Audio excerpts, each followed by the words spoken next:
We are live. Welcome to Hack Shack Studios. RT Bear here. Good morning, all. Is it still morning? Most places it is still morning. Yes, indeedy do.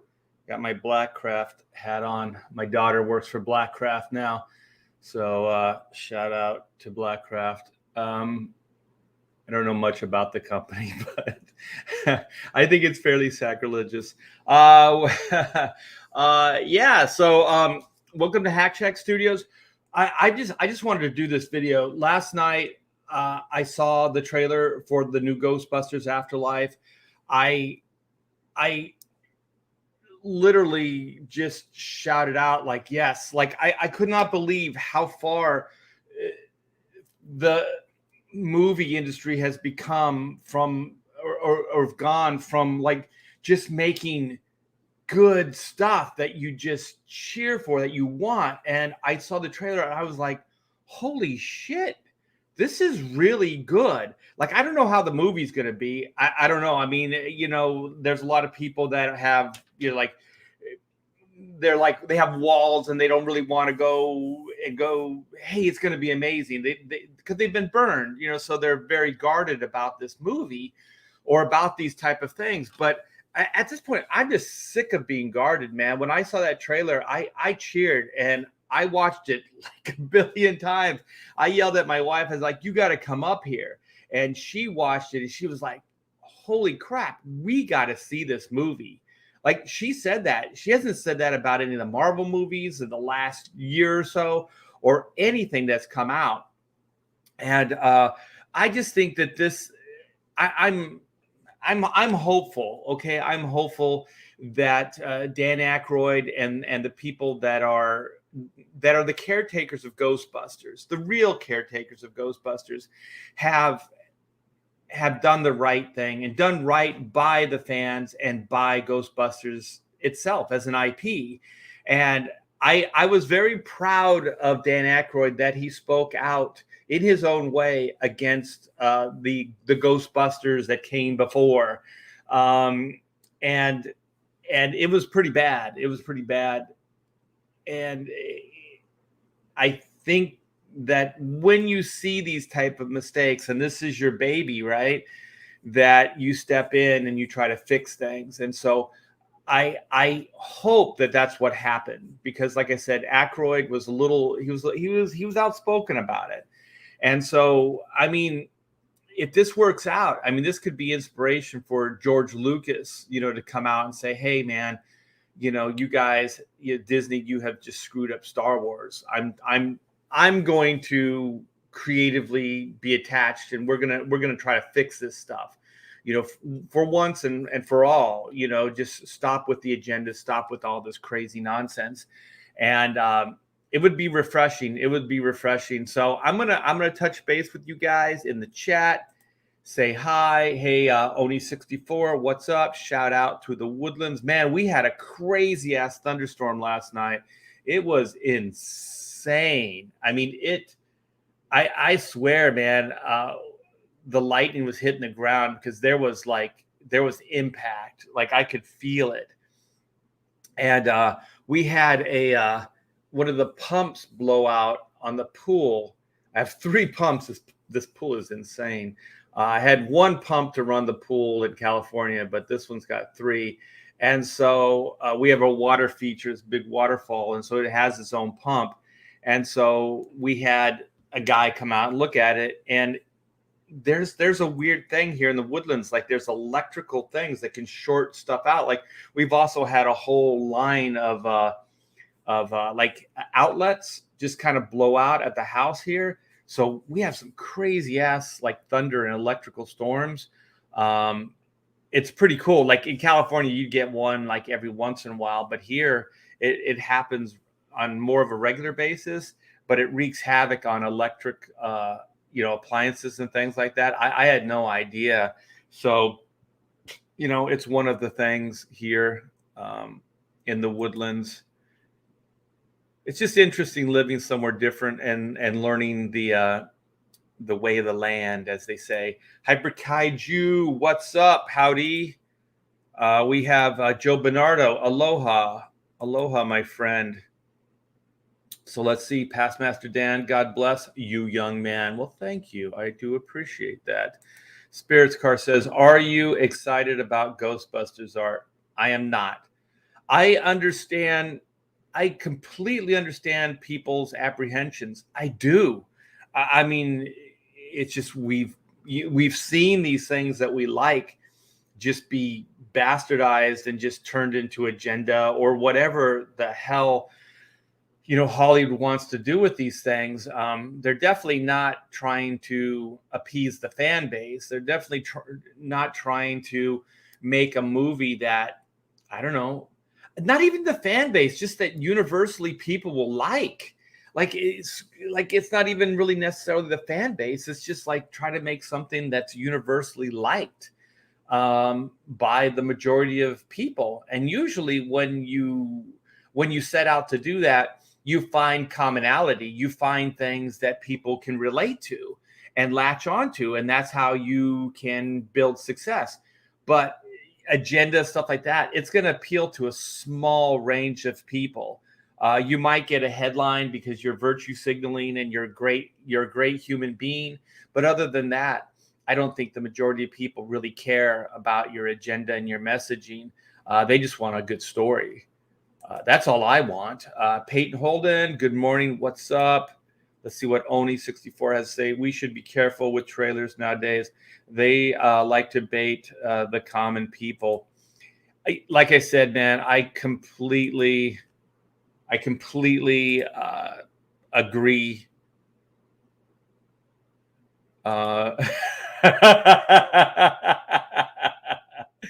I have to explain this. The reason I'm wearing this hat is because I got bedhead. This dog is driving us crazy. We're on week 2 of owning. We call him Arrow, but you guys call him Inko, so I'm going to call him Arrow Inko T Bear. We got a little pooch. He's 2 months old, and they don't sleep through the night, and they're not potty trained, as they say. I guess they're like kids, so you say potty trained, right? And so about every 2 hours, we have to wake up and take the dog outside so he can do his business. And so we're 7, 8, 9, 10 days into this now, and it's getting old. So I wake up, I put my shirt on, I go walk the dog out, I come back and I get ready for bed again. And I do this 4 or 5 times a night. So this is still my night shirt from last night, waking up and dealing with the pooch. So that's why it's on backwards. So it's a conversation starter. So thanks, Past Master Dan, for drawing attention to it. I do appreciate it. You know what? It's the elephant in the room. And if you didn't say something, then no one would ever know. No, that people were thinking it. We have to deal with it. Yeah, but that's kind of why I just wanted to do this like first thing. I haven't done really much of anything but have breakfast and kind of. I have my morning, take care of the pool because we have a bunch of trees and they drop stuff in the pool. So you got to really be on it to keep it all clean and the buckets or baskets and all that other stuff. So that's really all I've done today. So I just wanted to get in here as quickly as I could while I still had the enthusiasm to just go over the trailer, which is what we'll do. I'll try to go over it and geek out for you guys and try not to get banned from YouTube. Joe says Ghostbusters looks great. I looked at it because of you. Oh yeah. I tweeted out last night and Facebook. Good. I used to love watching new movie trailers. Now I don't even bother to pay attention to what is coming out. This is sad. This is what these caretakers have done. This is not what Comicsgate does. This is not what we're doing here. It's not my agenda. Like Black and White, I just want to plus the 94 series. I just want to make it the best I can possibly make it. I have no agenda for agenda. I don't give a shit about it. I have my personal uh, takes. I have things that I hold dear and near to my heart. I have political leanings, I have religious leanings, I have all those things, just like most people do. But I don't feel like I need to push that onto anybody and force them to think or to be the way I want them to be. Screw that. Like, and also, like, all you're going to do is just have people resent you like they're doing now. And like I said yesterday I was just talking about the He-Man stuff and clarifying, like, at this point, all this agenda and the race swapping and SJW stuff, it's already a cliche. It's people can already predict and see it coming. Like, it's not even original or interesting. So the idea is fucked out. The idea is done. Hollywood already has to reinvent themselves because this stuff is already old. Everybody sees through it. They can look at these trailers now and they go, oh, this is where this is going. This is where that's going. And I have heard some of the comments about this Ghostbusters trailer, and I can see it based on the past, right? I can see people bringing, being more cynical, being more guarded going into this. But I'll tell you, man, I did not want this stream to be about that. I think we should just revel in this trailer and just have a good time. Even if the movie sucks, we can at least go, I dig this trailer. Like I remember when the first Iron Man teaser came out and Iron Man was just like flying with those jets, and then he just goes like Mach 5 or whatever and just takes off. I was like, holy shit, this is awesome. And what was the movie with the kaiju and the mechs fighting the kaiju? I forget what movie that was, but I remember that trailer and I thought that was really cool. The movie was a complete letdown as far as I was concerned. I don't even remember the name of it, where those guys, they worked this giant mech and these mechs would fight the kaiju. How do you screw that up? But they did. So, even in the day, a good trailer doesn't necessarily, equal a good movie. But this trailer is something that we should enjoy. I think I'm going to. People are so starved they'll accept Ghostbuster Juniors. I don't think it's going to be Ghostbusters Juniors. I think those kids are going to. Well, the trailer shows it. I think the kids seek out the original Ghostbusters, and I think the Ghostbusters are going to not only mentor those kids, but I think they're going to fight alongside those kids. I think this is going to be an epic story. The only thing that I didn't like about the trailer is I got this whole Buffy the Vampire Slayer Hellmouth thing, and maybe Ghostbusters 2. Well, actually, even Ghostbusters 1 did it, where they kind of opened this portal. So, yeah, having said it out loud, I think Ghostbusters did it before Buffy the Vampire Slayer anyways. I think it's just because it's a small town and it seems more, like intimate, like the Buffy stuff versus, New York City. So, okay, Past Master, I heard Slimer is pink with blue hair. That's funny. Hey, Artie. Hey, Spike in Madness. Inside Out, too. Oh, my gosh. Jeez. Everyone's a critic. I already explained it. Cut me some slack. Joe Bernardo says, it looks like the Ghostbusters franchise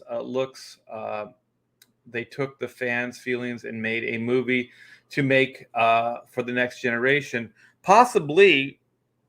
Oh, my Art dressed himself this morning, apparently. You guys suck. I'm just kidding. Past Master, how much did you have to drink last night? Not enough. Hey, are we going to talk about Ghostbusters or are we going to talk about my shirt? Robert Romano, Morning Art, maybe Sony, which owns Columbia, is one of the last, is that bastions They do highlight their social justice investment stuff too, but maybe it's not too bad there. I have no idea, the inner workings of these companies. I do know that a lot of these film companies are using, like, as far as the storytelling tool, they're using Agenda. It's not even a storytelling tool, if you ask me, but they kind of put that way up on a mandate as far as what to write and how to write these stories, which as soon as you do that, you're handcuffing creativity. So you're ended up screwing yourself in the long run, because good ideas can't be mandated like this. Good ideas are just good ideas, and they can come from anywhere. As soon as you start mandating and you start putting restrictions on creativity, you're not going to get really creative stuff. These corporations and these companies, these entertainment companies, have to realize that it's the individuals' ideas. They can be honed by a corporation, but usually corporate mandates do not work. They do not work. And the reason I think this Ghostbusters will work is because I think that Dan Aykroyd is more involved, and Jason Reitman, Ivan Reitman's son, is directing it. And putting it together. So, and he was around when the originals were made. So there's a lot to cheer for here. Can George Lucas didn't do anything about Star Wars? Did he relinquish the creative control to Disney? Well, I think that Dan Aykroyd did too. I think he sold Ghostbusters. I think Sony, Columbia owns it. So I don't know. I do think that if you're a strong enough, if George wanted to, he could go publicly and he could start throwing them under the bus. Kind of like what Aykroyd did. He went publicly and he kind of distanced himself from that movie. And he said that he and people made suggestions to the director and the creative people for that the last Ghostbusters movie. They made suggestions, but the director did not follow them. So they were involved. So he completely put it all on the line. He said, we tried to help. They ignored it. They went agenda over any of our notes. And then you got the movie you got. So why should he back it? Why should he praise it, even though he's in the movie?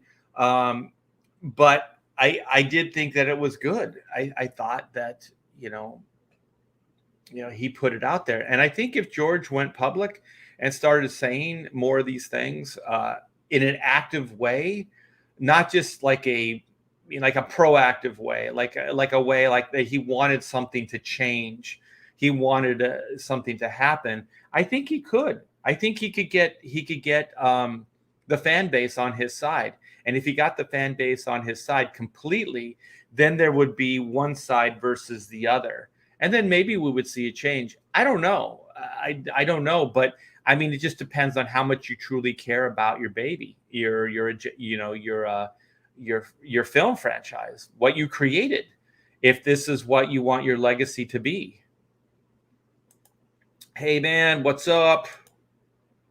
Let's see. You are correct, Eric. Lucas has zero say. Yeah, at this point he does, but he could get power by going public.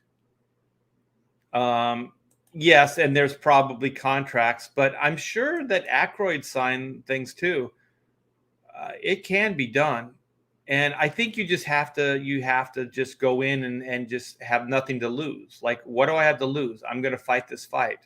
At the very least, you've distanced yourself from the car wreck that is your legacy,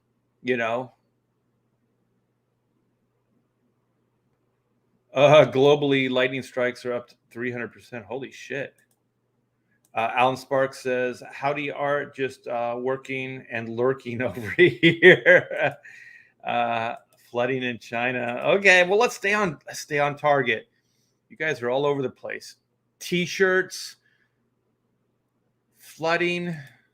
Well, To be honest, I'm all over the place too. Morning Art, thanks for watching the pit panel. Oh, no problem, man. That was interesting stuff, man. You guys, Joe's got a great. That's Joe Sontag, has a great channel there. I like Sean too. Sean's pretty cool.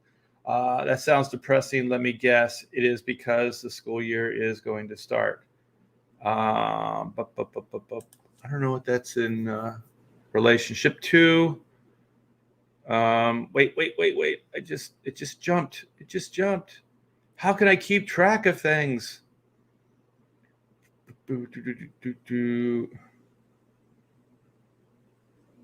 Pacific Rim is the movie. Yeah, I'm a little bit behind on the chat. Yeah, that's the movie I was referencing.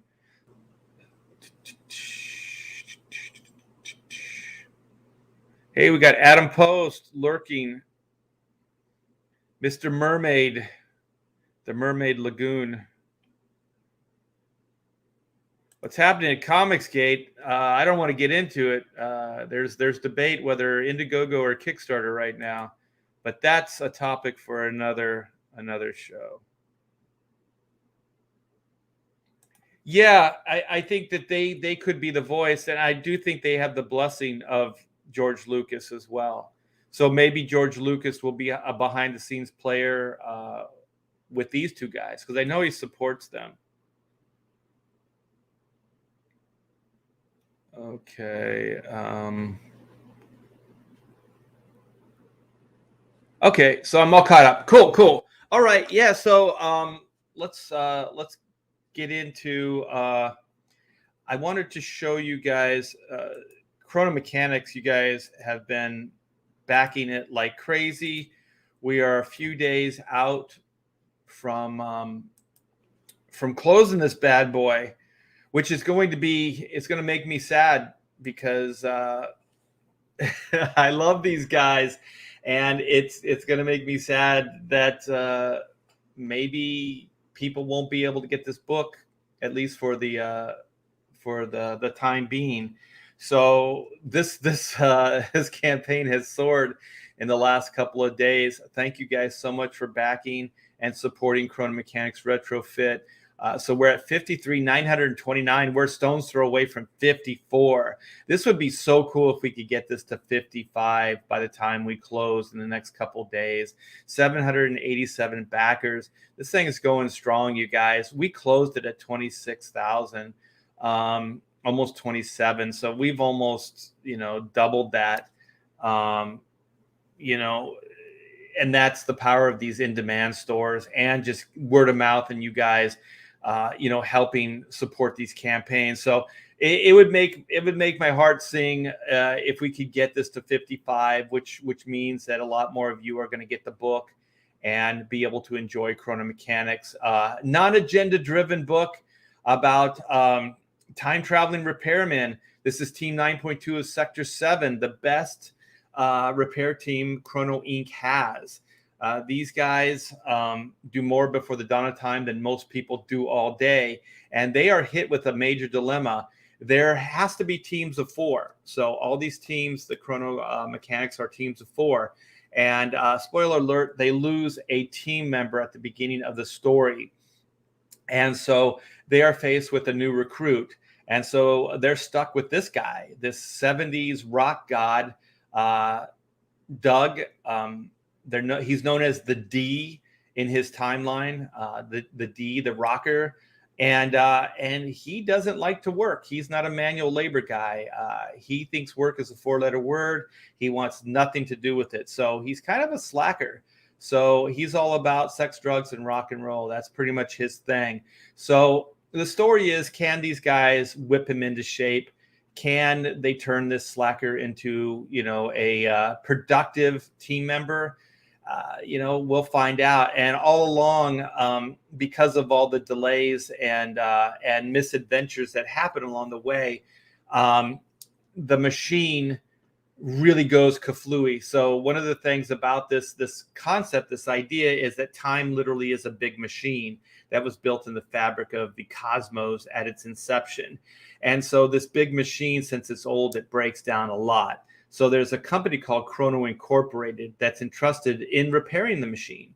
So they send out repair teams like these guys. The repair teams are known as chronomechanics, and there's all kinds of different sectors, and there's hundreds of mechanics that work on various parts of the machine in their respective timelines. And so that's basically what this idea is. And one of the things is, if the machine is not functioning properly, which it is not in this case, the longer it goes without being fixed, timelines will merge. So timelines start to merge, and the more entangled these timelines become, the more problematic things become. And so one of the byproducts is they can become so intertwined that you cannot detangle them. You cannot fix them. And so Chrono Incorporated has this protocol. It's called the Go Primal Protocol, which is kind of basically rebooting time, or rebooting that timeline. So this is something they don't want to do, but in lieu of losing the complete timeline, they will reboot it like a computer. And so by rebooting it, it goes back to the primordial ooze, and the timeline has to kind of refresh. It has to start all over again. And they do not want to do this. And so far, they've never had to do this. But sometimes these cases become very extreme, and they might have to do it in this story. You just have to read it and find out. So one of the things that I want to state is, like, even if you have the book, you guys, you can get the poster. You can get the poster tier. So, before it's too late, you can get the Bring on the posters, which are oversized. They're 18 by 13 posters. They're on heavy stock. They're not oversized, but they're not 11 by 17. They are on heavy stock paper. So they're not poster paper. It's like a print paper, and they look great, man. And so one of them is the World Tour poster. Doug, the World Tour 1978, the Go what is it, the Go Gonzo Tour, and we call it the D Tour. So get it, the D Tour. And so then it comes with the Time to Panic poster as well. Those are really, really cool, and they come with the mini prints, and yeah, it's a great tier. We have the variant cover collection, which is the 4 variant covers all wrapped up into one, and you get a discount, a little bit of a discount if you buy all 4 at the same time. And then we have the work in progress sketchbook. So we have some of the interior pages here, and let me get to the work in progress. Yeah, here's the work in progress book. So this cover is work in progress. The cover looks a little bit different than this, but this was a prototype for it. And this is really cool. So this is like 15 years worth of drawings that I've done over that time period. Different developmental stages of the chrono mechanics. Even old logos when it was quantum mechanics. Like this started off as quantum mechanics. We got a cease and desist letter that said we couldn't use it. There was another comic book that was called Quantum Mechanics. So Image told us that they advised us. They said you could go forward with it, but we advise you not to use that title. So it was an opportunity to be creative, and so I came up with Chrono Mechanics, which I think is way better and more specific to the IP than Quantum Mechanics, because that's a term and it's not specific to this concept. So I think Chrono Mechanics is way better. So that's in there too. So there's all kinds of different logo designs and stuff. So here's some of the interior artwork. Here's the D as Slash from Guns N' Roses. Here's some of the animated turnarounds, character studies for Oot and Zin. And then here's a better images of the variant covers. So this is Sean Cheeks Galloway doing Oot. Here is Tom Bancroft doing Tom Bancroft. Tom Bancroft doing Tom Bancroft. This is Tom Bancroft doing the D. Doug, I love that artwork there. This is the great Aaron Lopresti, Comicsgate's own Aaron Lopresti doing Zin. And then we have Carlo Barberi doing a Caravaggio. So these are the 4 variant covers. I think they look great. And those are in a tier at a discounted price. So you guys jump on this. We only have a few more days. We only have a few more days to get this book into your hands. And at the very least, I'd like to get, a nice even 54. It would be great to do 55, close out at 55. So if you could help get the word out, pass this along to your friends, anybody you know that likes this kind of, stuff. I think this was definitely inspired. This is kind of if this was a film, it would be kind of a Ghostbusters kind of vibe. The original Ghostbusters, not the car crash. That was the last one. But yeah, check it out. And also, we have the pre-launch page for Black and White. So we are going to be launching this bad boy pretty soon. And this is the follow-up, the much anticipated follow-up to issue 1. So this is volume 2, Man versus Machine. And all it takes is your email. Put your email there, and you will have access to exclusives. You will have early bird specials, and also with the backing, you can get a free trading card. And this is the artwork for the free trading card. So it's cool. It doesn't cost you anything, and you can get a free trading card out of it and access to some of the specials. And so let's watch this video. Let me turn up the volume. I'm kind of learning how to do this. Okay, let's do this.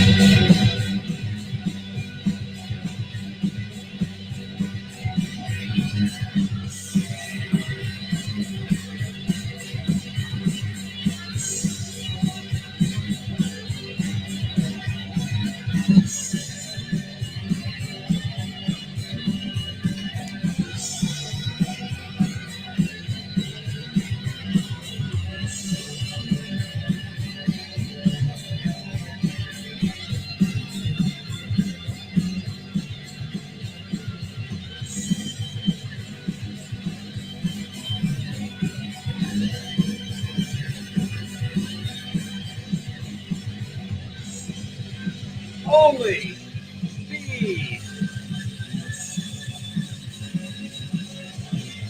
1, 2, 3, 4. Yeah!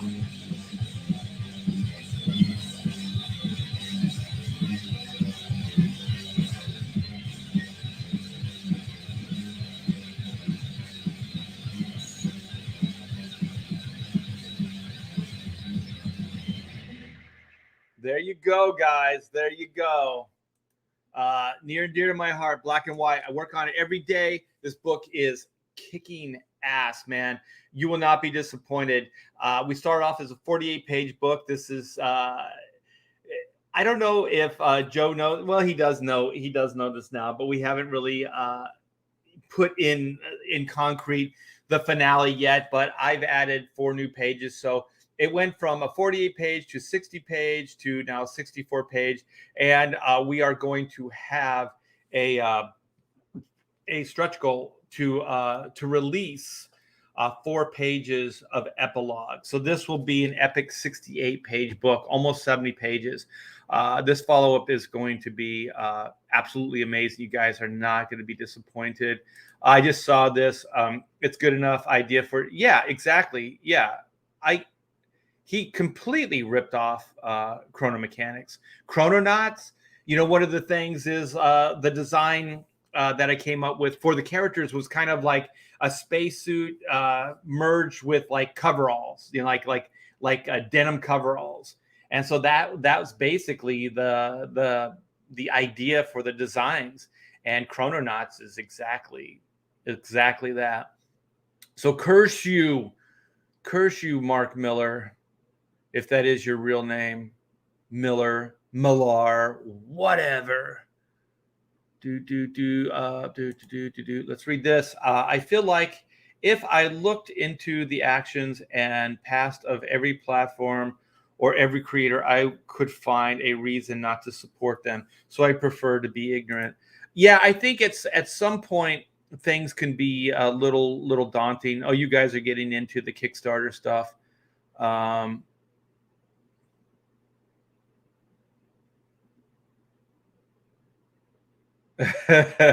is this?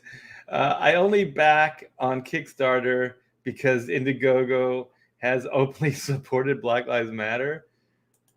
I don't think that's true. Everybody supports Black Lives Matter except me. They should relook at the Ghostbusters cartoon, early 90s.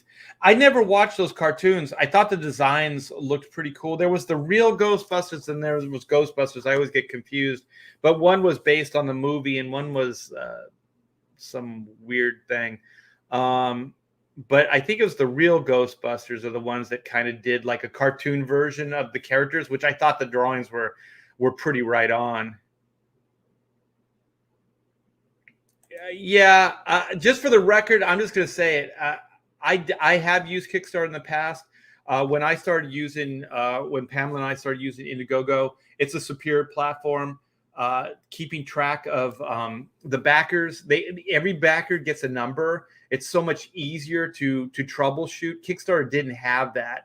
Kickstarter wasn't even alphabeticalized. It was just as the orders came in, the names were there. So if there was trouble, you had to go through every freaking name. So if you had 1,000 backers, you had to go through 1,000 names to find that person to just troubleshoot. So now if there's a problem, like Indiegogo just assigns a number. So if there's trouble, you guys can contact us, give us your backer number, and we can go right to that number and we can take care of it.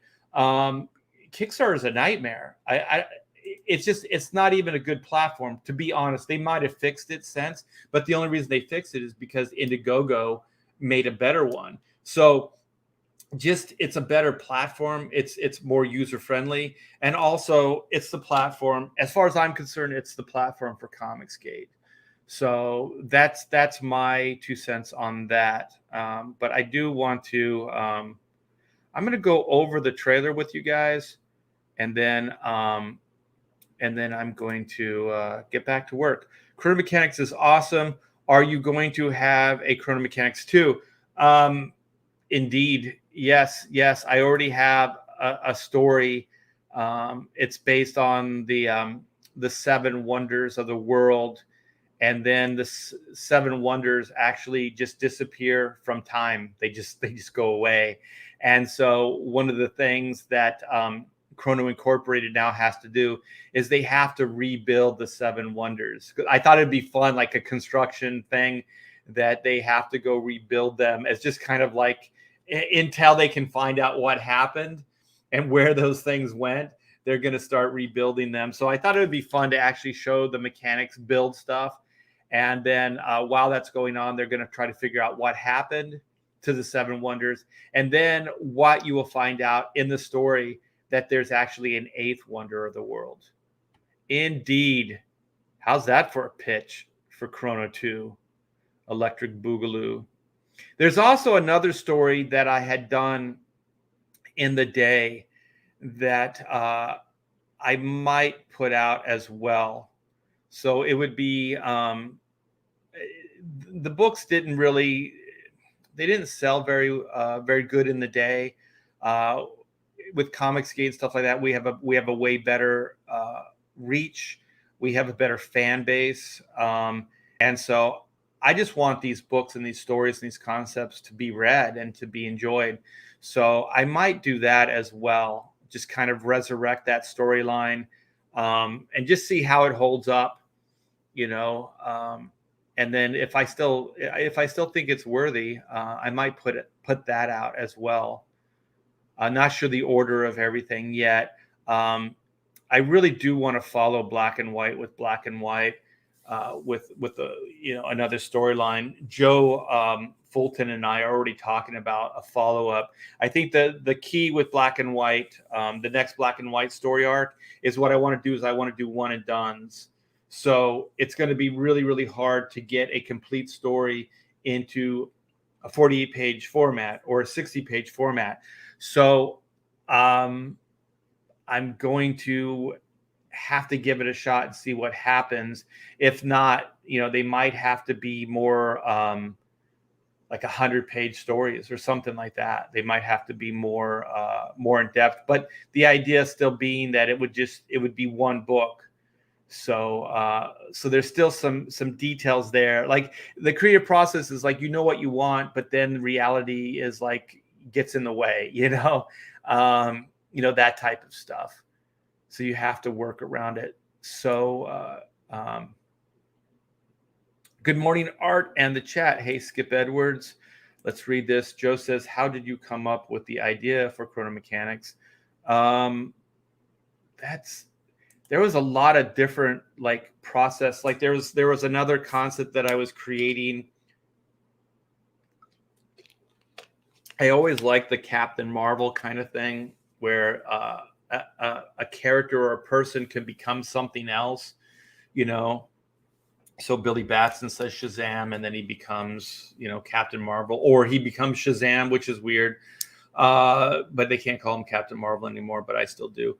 So I like those ideas. So the duality of something, a character turning into another character. So that was kind of one of the ideas. And one of the things that I thought it was kind of happening in society where things were going less from like people that worked and fixed things and that repaired stuff.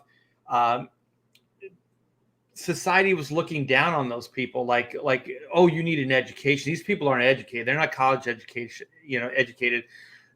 You need this, you need to work in the computer field. You need to do these other things. Right. So there was like this snobbery about like, people that repaired things and fixed things. And my take on it was always that without those things would just collapse. Like the world would just collapse. Like people every day are fixing the roads. They're fixing our cars. They're fixing our electricity.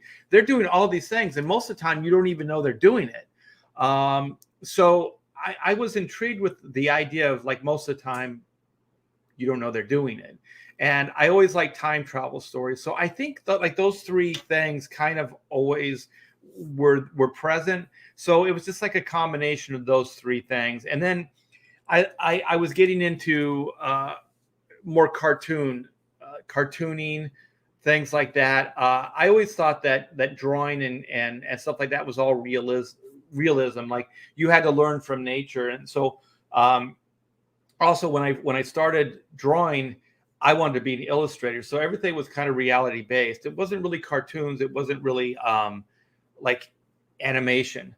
And so then as I started working in comics, I realized that part of my education wasn't there. Like animation, like cartooning, these kind of like shorthand ways of drawing. It's what comic books is about. It could be a combination of that. So I kind of like started thinking, well, I'm just going to send, it's a long story, but Marvel fired me and told me I'd never work there again. So I didn't want to do comics for a couple years. Like I left comics. We had enough money to live off of. So I just started developing IP. I started developing ideas, and I'm going to do some shows, you guys. I'm going to show you some of these IPs. I got like a bunch of pitch books and things like that, and I'm going to do them on a live stream. I'm just kind of getting everything together now. Everything just takes so much time. And so I just started getting more into animation. And so then I started putting pitches together for animation. And I liked the guys. I liked going to the different studios. I liked talking to people. I liked animation people. I met a lot of them, and just cool people. And so then it just started becoming more like I'll do this idea as kind of a cartoon style.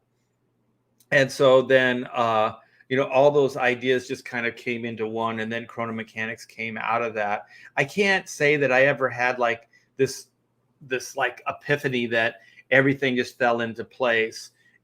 It really didn't. And at the time, I wanted to do something that was completely outside the box. I didn't want it to be like anything else. I later found that Hollywood really wants They want the 2-act, they want the 3-act structure. Okay, so this is how my agent explained it to me. You have the opening and the middle that feel like movies you've seen before, right? They get you nostalgic for like whatever it is, right? And then the third part, the beginning, middle, end, the end part becomes the twist. So it's a twist on those ideas.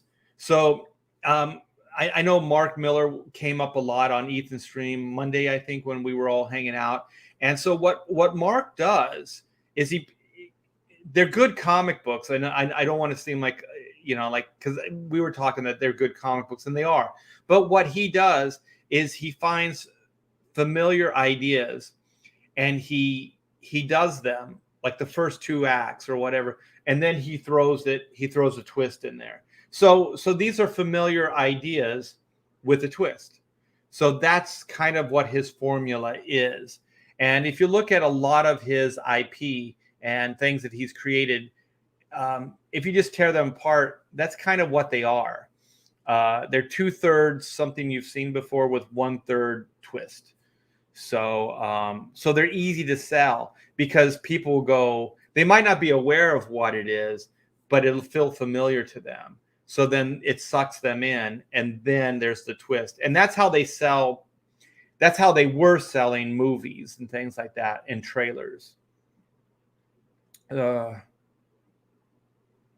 hell yeah. I was definitely playing air guitar. There's one thing I wanted to do on the Chrono as a stretch goal is I wanted to do air guitar strings. So one of the things you get in the stretch goal is just a bag that says air, like Doug's air guitar strings, and there's nothing in the bag. But I thought it was a little too high concept-y. I didn't think that people would think it was cool. Catchphrase for you. You said it earlier, time to panic. It's always time to panic for me.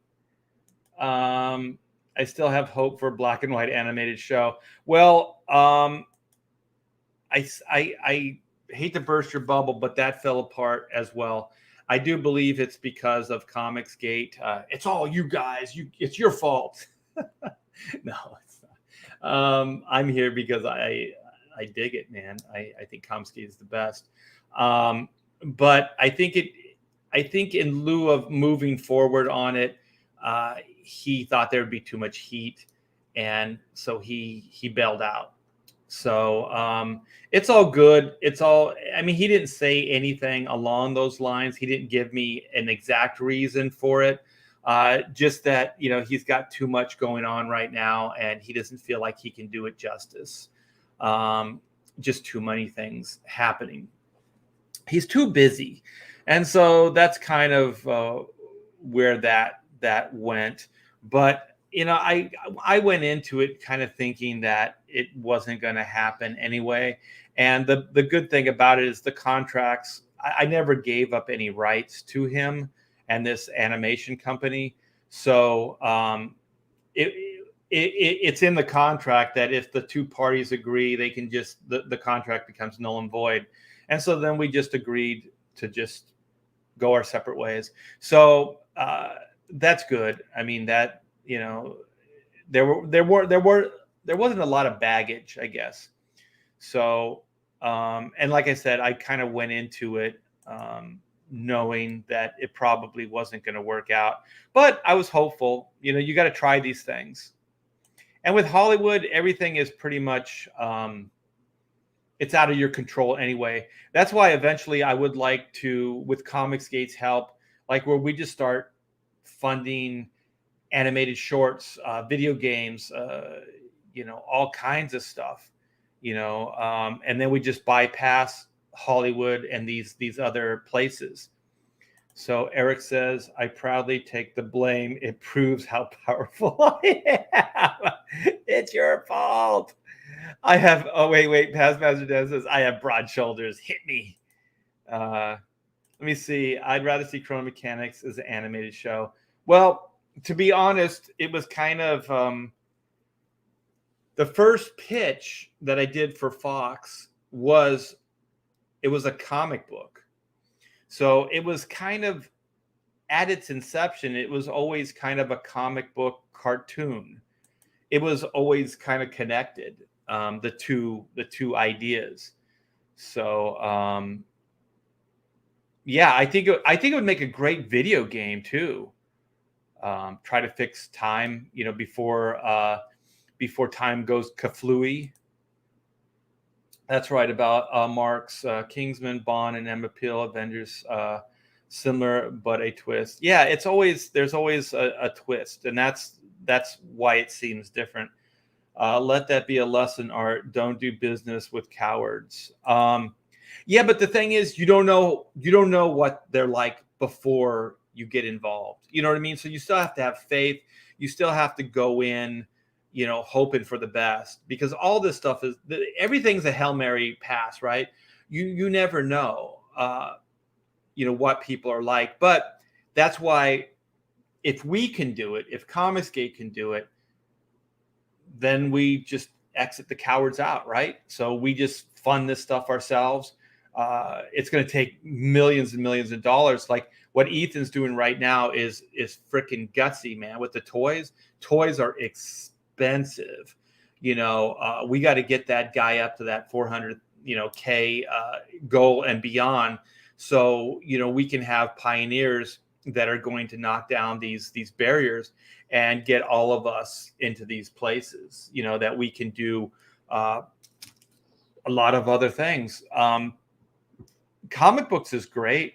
Like if nothing ever else happened in my life, I would be completely content and satisfied doing comic books. I mean, my goal is always to do the best comic book possible, because everything else is out of my control. So why would I create a comic book just for a movie, or just to try to land a deal? That's not really what it's about. So like with Chrono, it was always a combination of it. And then once I started developing it as the comic book to sell it as a movie property, because the pitch was the comic book, I fell in love with the storytelling. I fell in love with the characters. The initial pitch was nothing like the comic book. It ended up becoming its own thing. Like the DNA, the early DNA was there, but it veered off quite a bit. So, oh, cool. Young Ripa is starting his Ripaverse. He's looking for talent. Hell yeah, man. Why not? Good. I'm hoping. When he gives his minimum, that is like the minimum that he can do these things. One of my roommates was a toy. He did toy packaging design, and he worked for a Taiwan toy corporation. And at one point, we had a deal with that company to make Chrono Mechanics toys. And so I know how expensive it is to tool these toys, to do the sculpting, to make the molds. All this stuff, man, it is really, really expensive. And action figures is beyond that. Like a simple, simple action figures is still outrageous. But anything on the level that Ethan's doing, it's really, really expensive. So let's go over. Let's get back on topic. The new Ghostbusters. Yeah, so I'm gonna play this and comment and try to not get dinged here. So this is the new Ghostbusters Afterlife. Like I said, I saw this last night and absolutely cheered.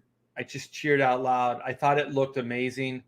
Whether it is or not, I don't know. But at this point, I'm really optimistic. And I'm just thankful that it made me feel good. Like it was like, wow, this is what movies could be again. This is what somebody who cares about what they're doing can create. So let me make sure that I don't know about the sound. I think that these algorithms and whatever YouTube is based on sound. So maybe if I turn it down, we won't have as much problems. But there is some dialogue I might turn up just because it's pretty cool. So let's see what this is all about. Some of it's dialogue heavy. I don't know. I'm fine with Trevor. So it's kind of like a little bit of the cliche, the single mom, you know, is hitting hard times. She has kids, and so she moves to this small town because it's all she has, you know, to try to make ends meet. And so it's basically, do you guys remember what the hell was it called? Holy shit! It's the Robin Williams movie, Jumanji. So it was like Jumanji, right? So that was the aunt. It wasn't the mom. So the aunt ends up, you know, having custody of these two kids, a little boy, a little girl, and she's just trying to make ends meet. So she buys this old house, this kind of fixer upper, and she's just trying to do right by, I guess, her sister or her brother's kids, and trying to raise them the best she can. So then this adventure comes out of that. They find this game, and then, you know, then the adventure begins, and then that house becomes the backdrop to the adventure. So that's, you know, that's kind of the idea. So this, you know, some of this stuff has already been done, you know. But once again, it's like these things that you like, you know, these are things that you're tying into that people respond to. So that's kind of what the setup is here. And I have to explain it because I can't really play the whole video because I'll get dinged. 30 kids. So it's about a kid, you know, like one of the kids is like this nerdy kid that doesn't fit in. So she finds the mystery of the house. And so what you find out, so there's like this little puzzle.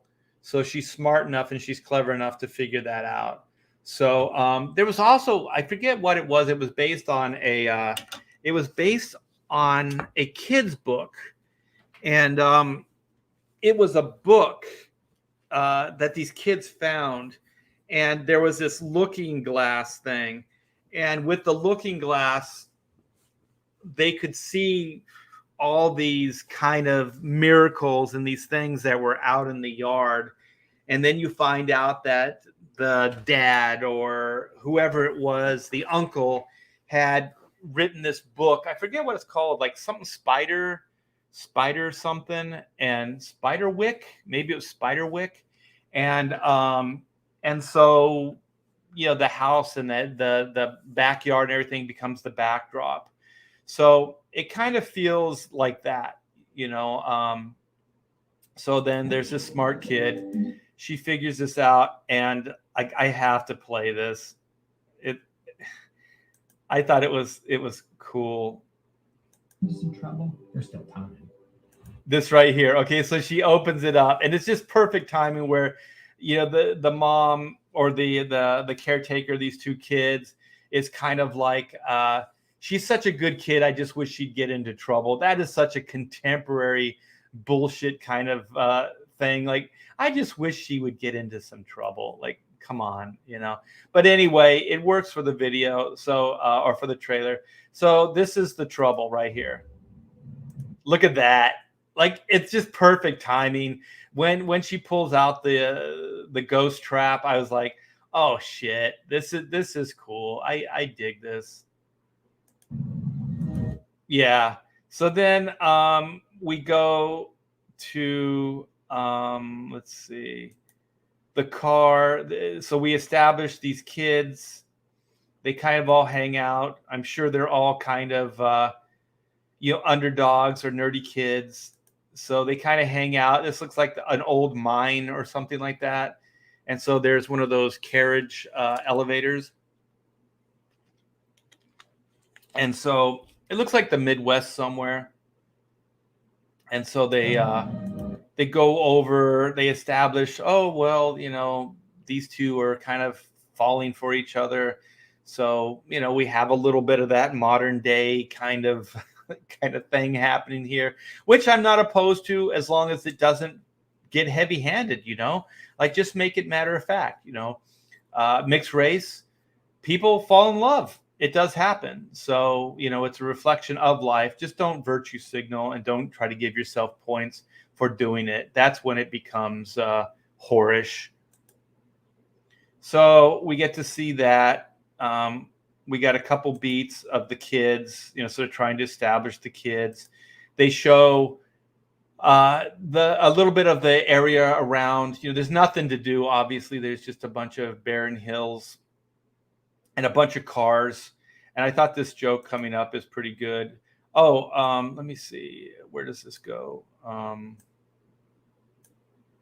Okay, so then it goes from there to I guess there's a portrait.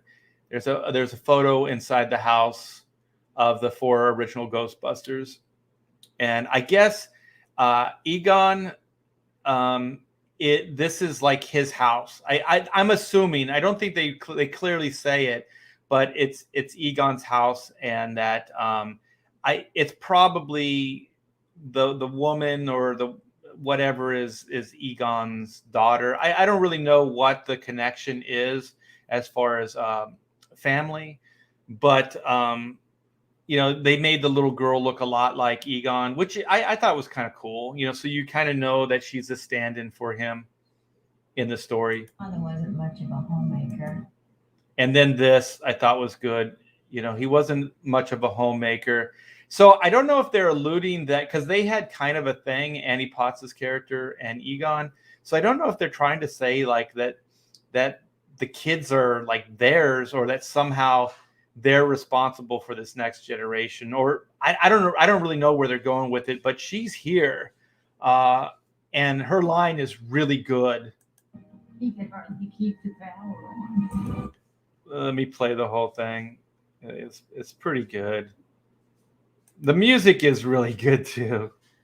He could hardly keep the power. I didn't go back far enough. Let me go. Oh, so her voiceover is on the photographs too. Okay, hold on. There wasn't much of a homemaker. He could hardly keep the power on. You're saying he left us nothing? Well, I wouldn't say nothing. So that's cool. I thought it was a little ungrateful, the line, like, so he left us nothing. But I understand you got to shorthand this stuff and there's no context. But, left us nothing. What the hell was his responsibility towards you? I don't know. I don't even know what the connection is yet. So let's go forward. But I thought it was a good beat. I thought it was a good segue to the car. And so, he left you nothing. And then you realize that, he left them everything, is what you're going to find out in the story. You went with the station wagon? It's the only one that had an engine. They say that there's no humor. I heard the criticism. It's like, well, there's no humor. That's fucking funny, man. It's the only one that had an engine. And look at it's the Ecto 1 license plate with the New York right between his. That's great framing right there. I don't know, man. This is good stuff. It worked for me. I thought it was great. I wish I could play this thing in its entirety, because then you'll get to see it all together. But do you guys a favor after this live stream, go check it out. It's really good. And then this is so freaking cool. He just goes out and joyrides the Ecto 1. Yeah. And then Jason Reitman, like, the son of Ivan. So, right here, prominent, so it lends some credibility, I think, to this. And then, so now we're establishing, the town, small town, so now we're getting some of the paranormal stuff happening. What is happening here? So, there's just kind of a montage of different things. There's this seismic stuff. Somehow, town with no fault lines is shaking on a daily basis. You got to pause it. So these kids are figuring out stuff. So there is like what is it called? The Stranger Things vibe. I've heard that, So once again, I mean, it's not completely original. So it's definitely rebranding Ghostbusters, with other ideas. But for what it is, I think it's pretty good. So now we know. Now we know there's something going on. Maybe it's the apocalypse. I tell you, whoever put this video together, whoever edited this trailer is freaking genius. They should get a raise because this thing is timed perfectly. They give you just enough to it's a teaser. It like makes you want to see more. So this Thanksgiving, you guys, November, I'm going. I don't care. Egon came out here for a reason. So it just says Egon came out here for a reason. So they don't really get into what the correlation or what the family connection is. But there definitely is a family connection. So then this little girl's watching the original commercial for Ghostbusters, which I thought was so hilarious when he says, "We're willing to believe you." Oh, it's so good. Troubled by strange noises in the middle of the night. God, Dan Aykroyd's so good in this. He is the Ghostbusters. You experience feelings of dread in your basement or attic? Have you or any of your family ever seen a smoke inspector or ghost? God, that's so perfect. I think this Stay Puft thing doesn't quite work for me. One, it's a little too much fan service, and also I don't understand why it would be here because this was Dan Aykroyd's kind of thing. So the reason this manifested is specifically because Dan Aykroyd tried to think of something that wouldn't hurt them. And so I don't know how they explain this being here.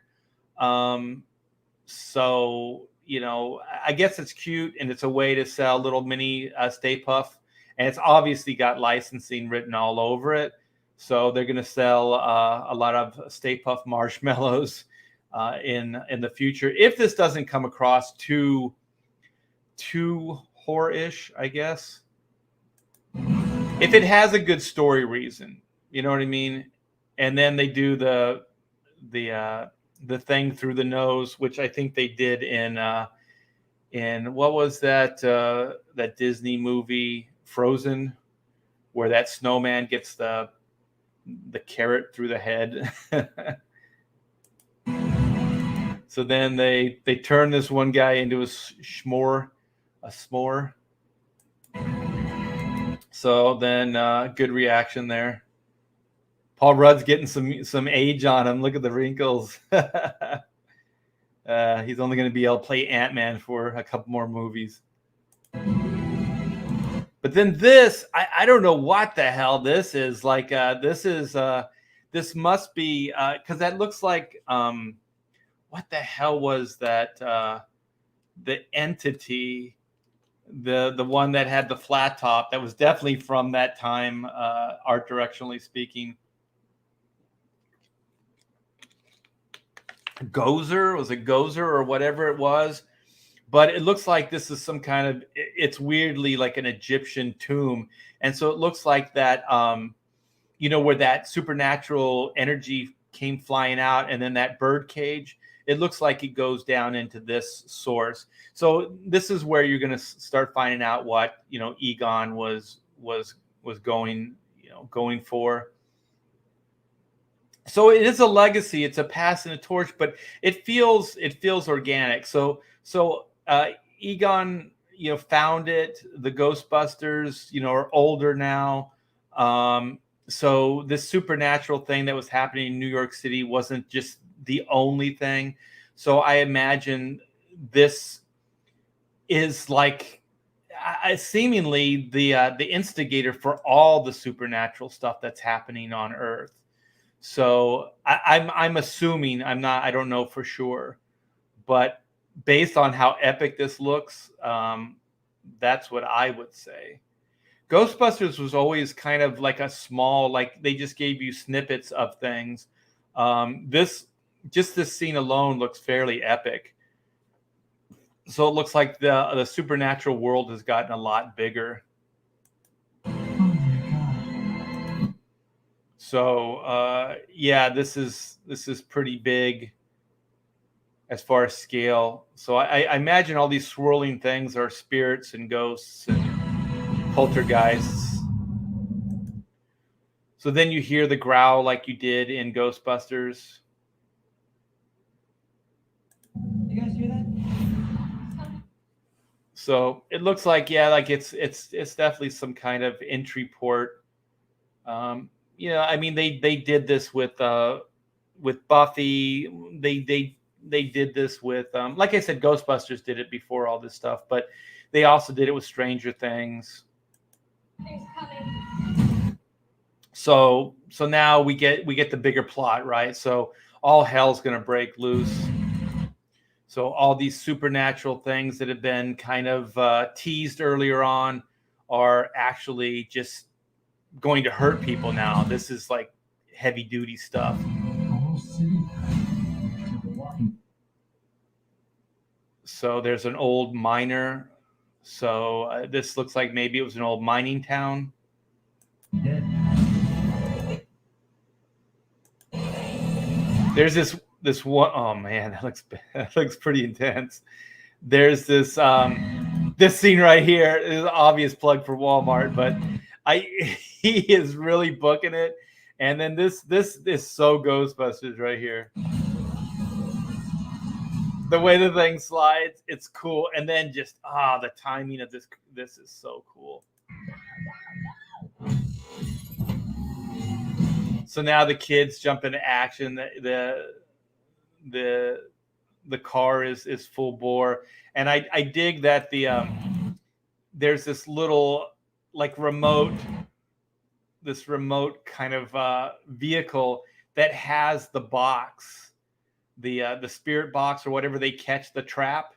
And so I think what they're doing is they're releasing this ghost, and then they're trying out the equipment. So look at this thing. It's so freaking cool. Like kids are going to watch this thing and just want this stuff. You know what I mean? Like this is just so cool. So this is like a remote trap, like an RC trap. And I think it's just going to track this ghost, and then they're just going to like zap it into the trap. It's so freaking cool, man. Oh, I think this thing looks phenomenal. And then, okay, so Paul Rudd looks like he's a school teacher, which has also kind of been done. You know, the kids go to the school teacher for help. You know, I think they did that in Stranger Things as well. Ghostbusters, we're ready to believe you. We're closed. Oh my gosh, it's Bill Murray. I don't know, you guys. I'm sorry. I think it's phenomenal. I think it's really cool. You know, maybe I'm just really desperate for something to be fun. Zool and the Keymaster, yeah. That's the ghost taxi driver. Yeah. You leave Slimer alone. Yeah, it looks great. It looks great. Once again, it doesn't look incredibly original, you know, but it does look fun. Like the thing is, when Disney took over Star Wars and they did that first, the Phantom Menace or whatever the hell was it? No, what the hell was the one? I forget which one was the first in the new trilogy, but all the trailers looked great. I thought it was a fun ride. The first movie, I thought it wasn't incredibly original. I thought it relied on like a lot of the old tropes. It felt like just a rehashing of one of the other movies, but it felt like Star Wars to me. It actually felt like Star Wars, like a Star Wars adventure, and they got the tone right. Because to me, I know since then, like the Phantom Menace, like I guess the prequel trilogy of Star Wars, people since have like come out and said, "Oh, it's good," but they're relating it to the Disney Star Wars stuff. But I didn't like it. I didn't like the prequel stuff. I didn't think it felt like Star Wars. It was like some other. The tone was just completely different. And so when J.J. Abrams came in and did The Force Awakens, I guess this was the movie, it actually felt like a Star Wars movie to me. Like I went there, it felt like a Star Wars movie. The one thing that absolutely pissed me off in that movie when I saw it the first time is that Leia does not hug Chewie, that she hugs Rey. Even my wife was like, "This is wrong. This is so wrong."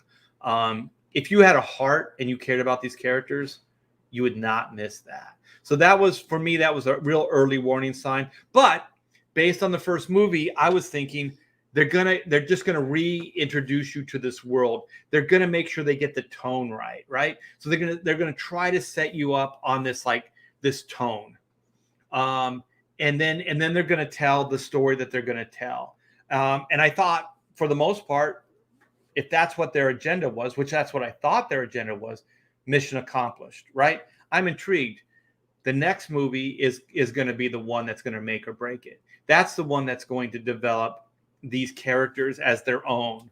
And then we saw how quickly it came unraveled and fell apart because they just didn't know how to do it. But I think that J.J. Abrams, in that first movie, Force Awakens, yes, I think it worked. I think it is that Dan Aykroyd or was that Bill Murray's voice? Holy shit. It sounded like Bill Murray to me. Yes, I am cautiously optimistic. Same. But you know what? We can enjoy the trailer. Just keep buried down that, Hollywood has not come through with these things in the past. So we have no real reason to believe that they will this time. But based on this trailer, I'm choosing to have a good time, man. That trailer was fun. I had a great time watching it. I'll probably watch it a few times today. If you guys haven't seen it all the way through, I kind of had to chop it up just so I wouldn't get into trouble. But do yourself a favor, man. Watch it. Just enjoy it. There's, like I said, there's stuff there that you can go, well, based on other movies, based on other things that Hollywood's done in the past, you could go, well, this feels like they're going to put some woke stuff in there and they're going to virtue signal. But, who knows? So you guys are all saying Dan Aykroyd. Let me see here. I'm going to go back. Let's go back. Let's figure this out. You guys might be right. Share. Do.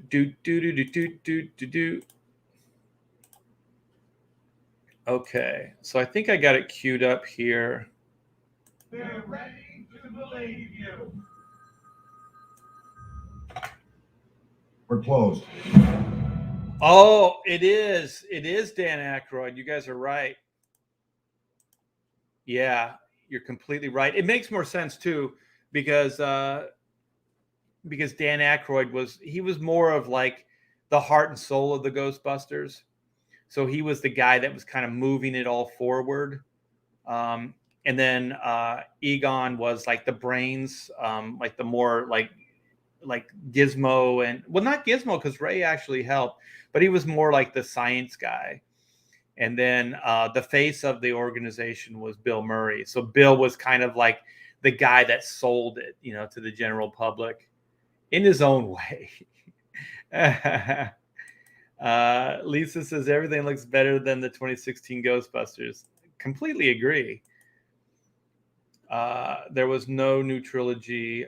There was just a very expansive and poorly done fan fiction. Rogue One was boring as fuck. Rogue One just didn't. It's just a beatdown. It was exactly what you thought the story was going to be, right? Like there were no twists. There was nothing. There was nothing there. That's also why I didn't like the prequel stuff, the George Lucas prequel stuff, the trilogy, because it didn't feel like there was anything new.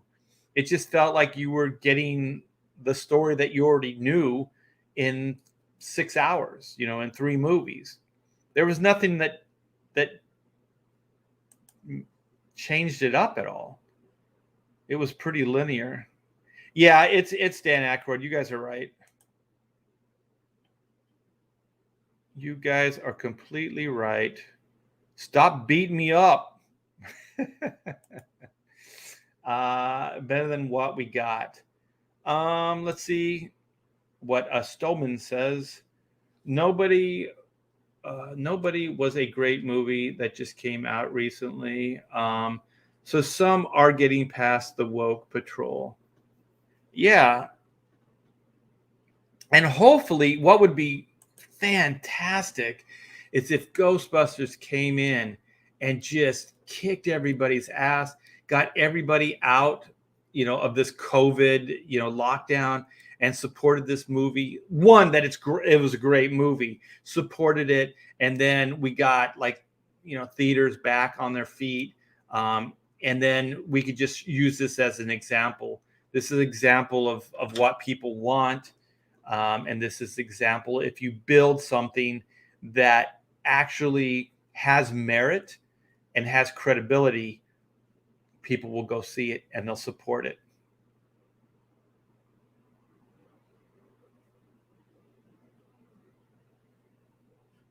Okay.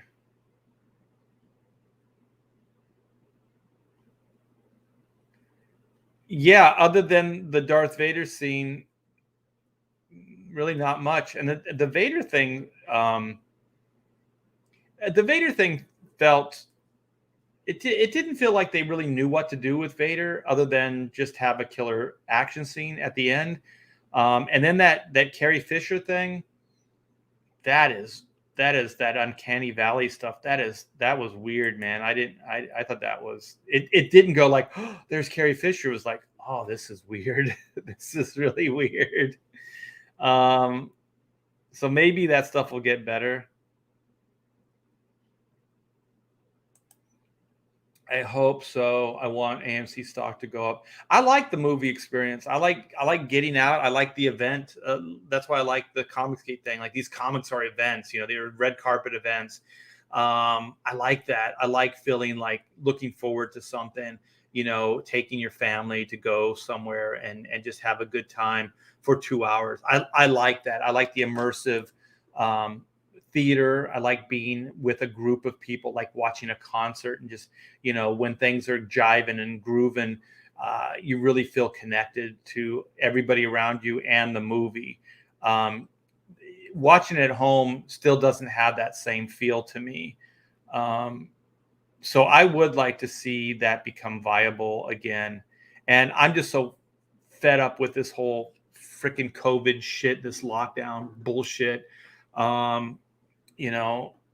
Fuck it. Be cautious, be careful, look after your health, you guys, but let's not lock down the world. Right now, there are things that we want to do on the house and stuff, and we can't because we can't get raw materials. Raw materials here in Texas right now are becoming scarce. They're becoming so scarce, and the stuff that is here is becoming prohibitive, like price-wise, is becoming expensive. Everything is going up. Price-wise, everything is going up. The consumer is going to get freaking reamed with the ripple effects of this bullshit. I'm so fed up with all this stuff. Like I said, I'm not gonna say like COVID doesn't exist. I'm not gonna say that it's not a badass, like, just horrible, virus, and that people aren't getting very, very sick about over it. I'm not saying any of those things, but a complete lockdown, it was unnecessary and it was wrong. It was an overstep of our government, and I'll tell you, I'm never going to be blind to the government again. They do not have the people's best interests in mind, left, right, whatever, man. It's bullshit. Masks are coming back. I know. California is fucking doing that shit. It's complete bullshit, man. And it's been proven. You know, they say the right or the left say they have the proof, right? We have the science. You know, trust the science. But there's just as many scientists, if not more, that say the masks don't work. You know what I mean? And then do you lock down an entire world over protecting a few people that are in high risk categories? If those people are in high risk categories, they have to look after their own health. It's called personal responsibility. It's not the government's responsibility. The government's responsibility is to set guidelines, to try to warn us, to try to keep us safe, but not to dictate this stuff. It's a major overstep of the government. They locked you guys. This has never happened in our history, in probably most of the world's history, where a government completely locked down its people. They locked us down. They ran businesses, family businesses, all kinds of businesses. They ran them out of business.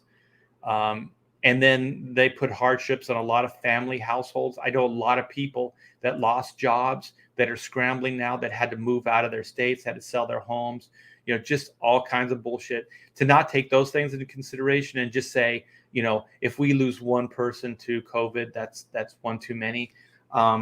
It's horrible. I'm not going to say it's not, but personal responsibility has to enter into it. You can get behind a car and somebody could hit you. You could run into somebody. Horrible things could happen anywhere. You know, we can't legislate this type of safety. We can't do it because on some level, then it just becomes complete hypocrisy. Where does it start? Where does it end? You know, this is exactly what the ruling class would like. They just want everybody to fall in line. So if they can scare the shit out of you and they can lock you down, fine by them. And it enters into this whole socialistic kind of bullshit anyways. The government will save you. The government will protect you. The government will bury you. Right, left, whatever. We've seen it. We've seen it throughout our history. I know that I'm kind of starting to veer from the topic, but yeah, Gavin Newsom is getting recalled and he might get replaced by a Republican. Let's hope. Before we left, we signed that petition to get that asshole out of there. We need to get these jerks out. We need to get Nancy Pelosi out. We need to get a lot of these people. And I don't want to turn it into a right or left thing, but those two people, they are bad for America. I like Larry Elder. Looks like he might have a chance of becoming the California governor, but we will see on election day. This would make my heart sing for sure. But you guys, class will cause riots. Yeah, I do believe that's it may. I don't want to say it. I don't want to be that direct, but it seems inevitable that something's going to break. But anyways, you guys, have fun today. Go out, enjoy that trailer, man. There are so many things like you know, we were just kind of hitting on some of those things. There are so many things to bum you out, but man, go out, celebrate this trailer. The movie might be complete shit, but what was the movie with the kaiju and oh my gosh, I've already brain farted on that. Somebody in the chat help me out. Let me see. It was way back. Spiderwick. Yeah, I can't go back that far. But yeah, the movie with the mechs and the kaiju. That was that trailer was great, man. That trailer was great. The movie, not that cool, but that trailer was perfection. You know, so I still watch that trailer every once in a while and just go, wow, this is cool. So at the very least, we have this Ghostbusters Afterlife trailer. I think it's phenomenal. Pacific Rim, thank you. Why can't I remember that name? Probably because it doesn't have anything to do with kaiju or mech. It should be something like mech versus kaiju. I don't know. That's pretty lame. But yeah, go out, you guys. Enjoy this moment in time, because at some point, a He-Man kind of situation is going to happen, and we'll be bummed out again. And in the meantime, you guys, if you haven't signed up for the Black and White Volume 2 Man vs. Machine pre-launch, please do so. The link is in the description. Chrono Mechanics, we are closing out the campaign in the next couple days, the end of the month. We are closing Chrono Retrofit. So if there's something you want to pick up, please do so. Even if you have backed, a book, pick up the work in progress book, pick up some of the posters, pick up some of the variant covers. It's all good, man. It's all good. And I want to thank you guys. I want to thank Comicsgate, every one of you guys, for supporting and making these dreams viable for me and my wife. It's a fantastic time to be creating. And you guys are what keeps me going. You guys are what is renewing my faith in entertainment. And we will prevail. And I think success will breed more success. And then outside people that criticize what we're doing, they'll see. They'll see. All right, man. Launch it, Art. Do it. I'm going to launch Black and White definitely after Malin's Godlike book. Because I want to... I think I'm going to talk to Ethan about this. I'm going to try to figure out a time slot, because there's a lot of books that are coming out in August, and we got to kind of network and see what the best way to do this. Because also we support each other's books.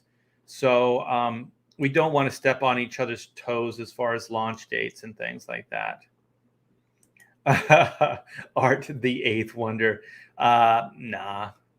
Oh, okay. Because you wanted it, let's do it. All right. I still have my tab open. Let's do some rocking. Let's do some rolling. All right, you guys. This is the Black and White trailer.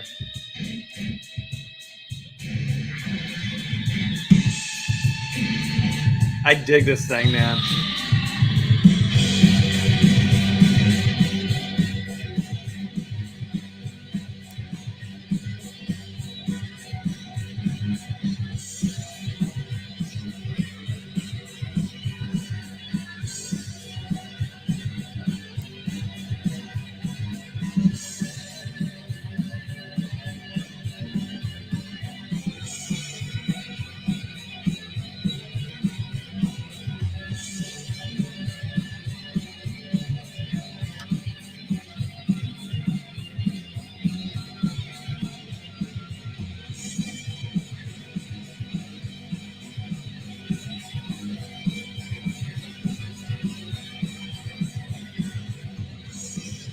Only be.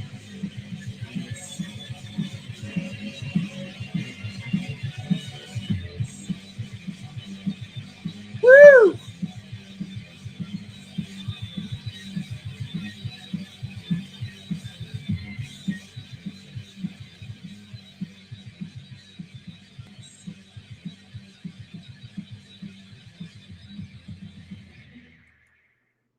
Yes. So come by, sign up. It's just going to require an email address. You'll be part of the mailing list, and you will get you will be the first to be contacted when this thing goes live, and that's going to help out for these early bird specials and these exclusives, because they will sell out quickly. And also, with any of your backing, any of the tier backing, you will get this free trading card. So you guys come by, sign up. We have so many cool things planned for the campaign, and the book is going to be incredible. Everything I have to give is going to be put into this book. Trust me, man, it is going to be the best thing I can produce, because you guys are worth it. We have a great audience here, and I don't want to let you guys down. So thanks, Joe, for recommending that.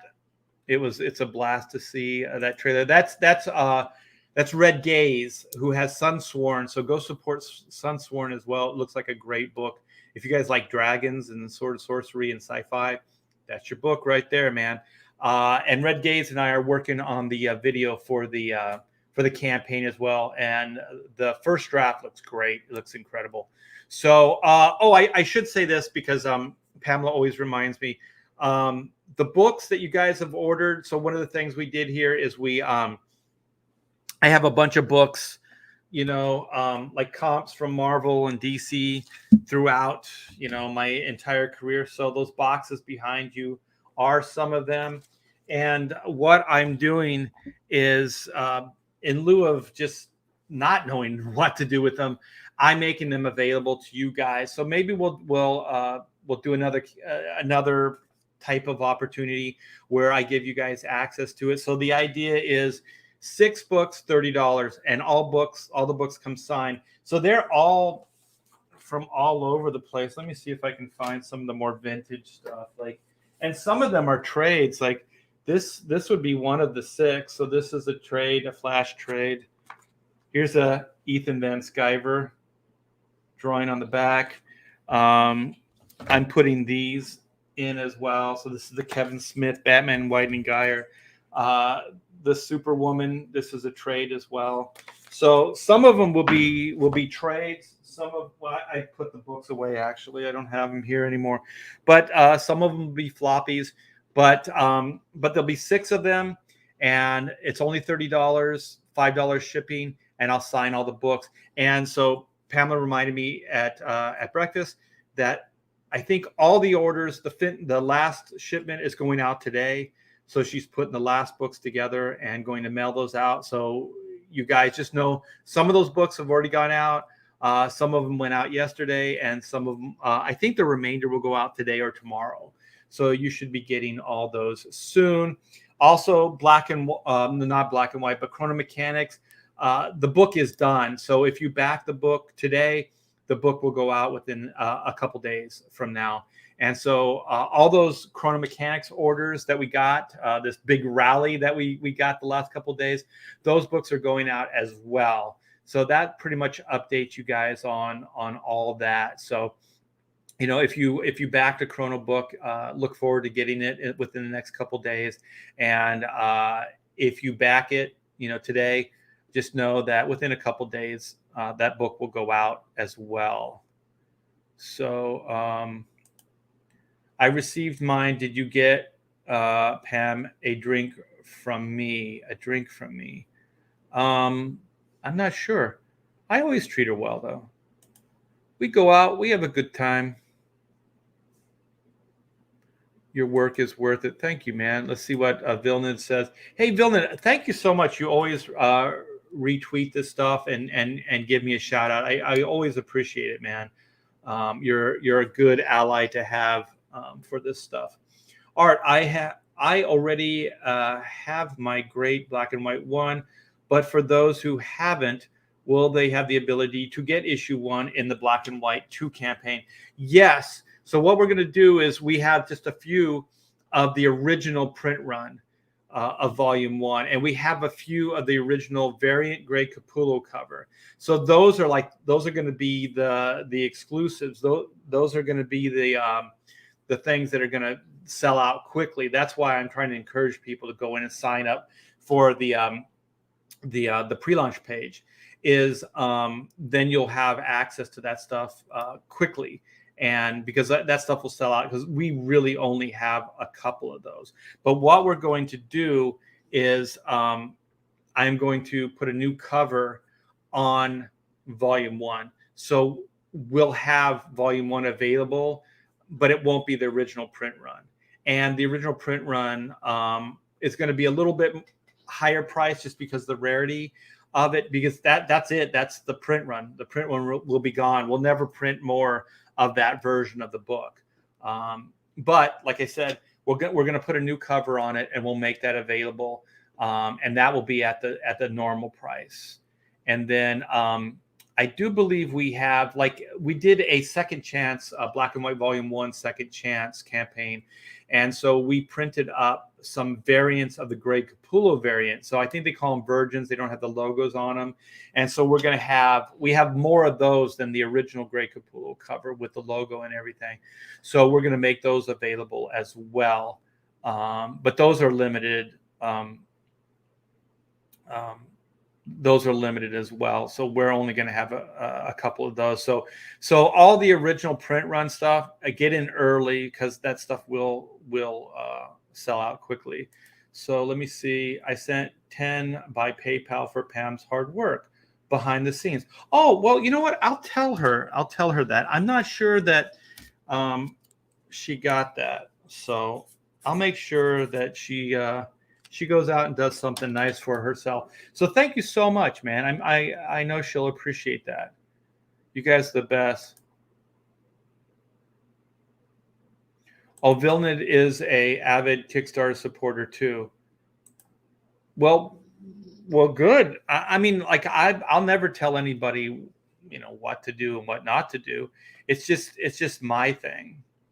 And also I always reserve this. I never say never. So, you never know. You never know. Like life is full of contradictions and things might shift over there. You never know what's going to happen. You never know. So I've always had that philosophy as far as my career, because sometimes when if you put your foot down too much in cement, you're not flexible. And when things shift and change, which they always do, you're not able to move along, or you look like a hypocrite.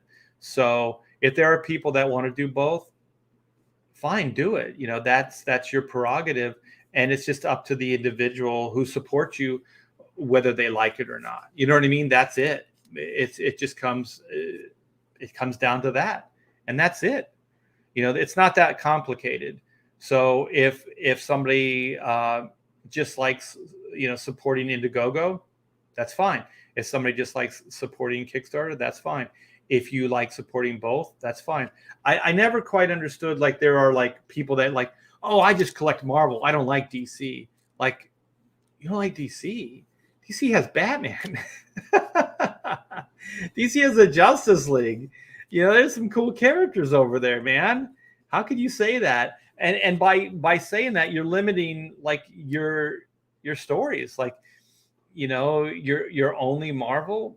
So I've never quite been that. Even when I was a kid, I bought like Harvey Toons. I bought Atlas Comics. I bought like anything that was on the stand that looked interesting to me.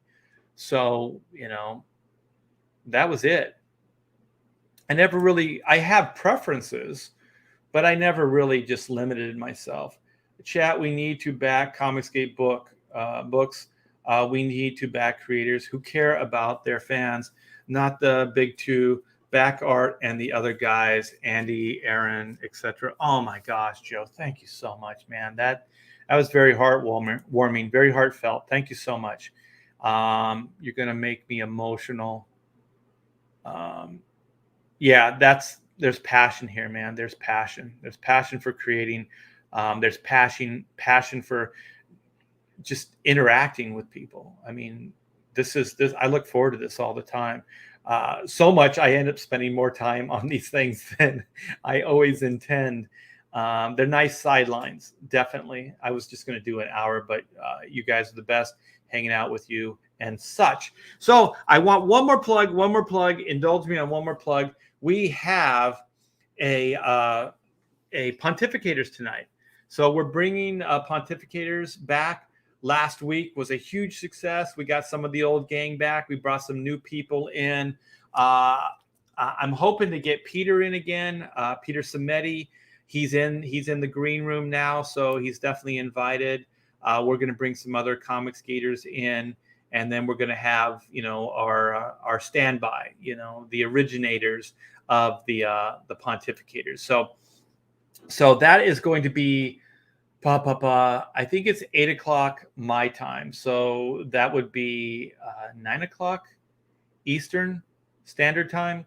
So I think that's how we're working it, because we used to do it at 6, but I think we're doing it at 8 o'clock my time now. So I know there's a lot of there's a lot of people out there that are they like the late night stuff. I'm usually more of an early morning guy, but that's like the show I do in the evening. That and the Professionals, and now Ethan's got the Kings, the Comicsgate Kings show that's on Mondays, which is a blast, man. It's a blast hanging out with those guys. We got a good group of people. Can we put a pontificators reminder on Facebook? Sure. Yeah, I'll probably do some advertising. I usually don't, though. I'm really bad at that stuff. Art, do you think that they will Luke Skywalker, He-Man, Keaton's Batman in the Flash movie? I wouldn't put it past them. I don't hold out much hope for Warner Brothers, to be honest. But we'll see. We'll see. I mean, anything could happen, right? All right, you guys. So have a wonderful day. I'll see you later tonight on Pontificators, and we're going to do a show based on kind of how you should treat your audience. You know, the do's and don'ts. Maybe that's what I'll call it, do's and don'ts of treating your audience. And mostly this is based on, you know, Kevin Smith's new, you know, thing. So I think there's a lot of talk about, you know, how to treat fans and stuff now. So we're going to get into that. It'll be interesting to see what the other guys have to say. So yes, on that note, cheerio, you guys. Later. Have a good one.